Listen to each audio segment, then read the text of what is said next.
Welcome to the Tech Egg. Don't get scrambled. Enjoy the video. In this video, I will explain how to use canned vegetables. First, always select low-sodium varieties when possible to manage your salt intake. Before cooking, drain the liquid from the can completely. Then, rinse the vegetables under cold water for about 30 seconds to remove excess sodium and improve their taste.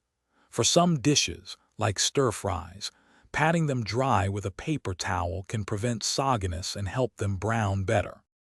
To elevate the flavor of your canned vegetables, start by sautéing them with aromatics such as minced garlic or diced onion. This simple step adds a foundational layer of taste. Next, incorporate your favorite fresh or dried herbs and spices. A pinch of black pepper, a half teaspoon of dried oregano, or a quarter teaspoon of red pepper flakes can make a big difference.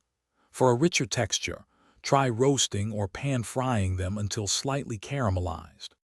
Canned vegetables are incredibly versatile for meal integration. They are perfect for bulking up soups, stews, and casseroles, adding nutrients and volume without much extra cooking time.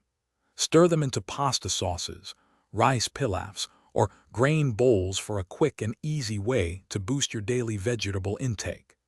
You can also create simple side dishes by warming them with a tablespoon of butter and a sprinkle of seasoning. Get creative with your canned vegetables.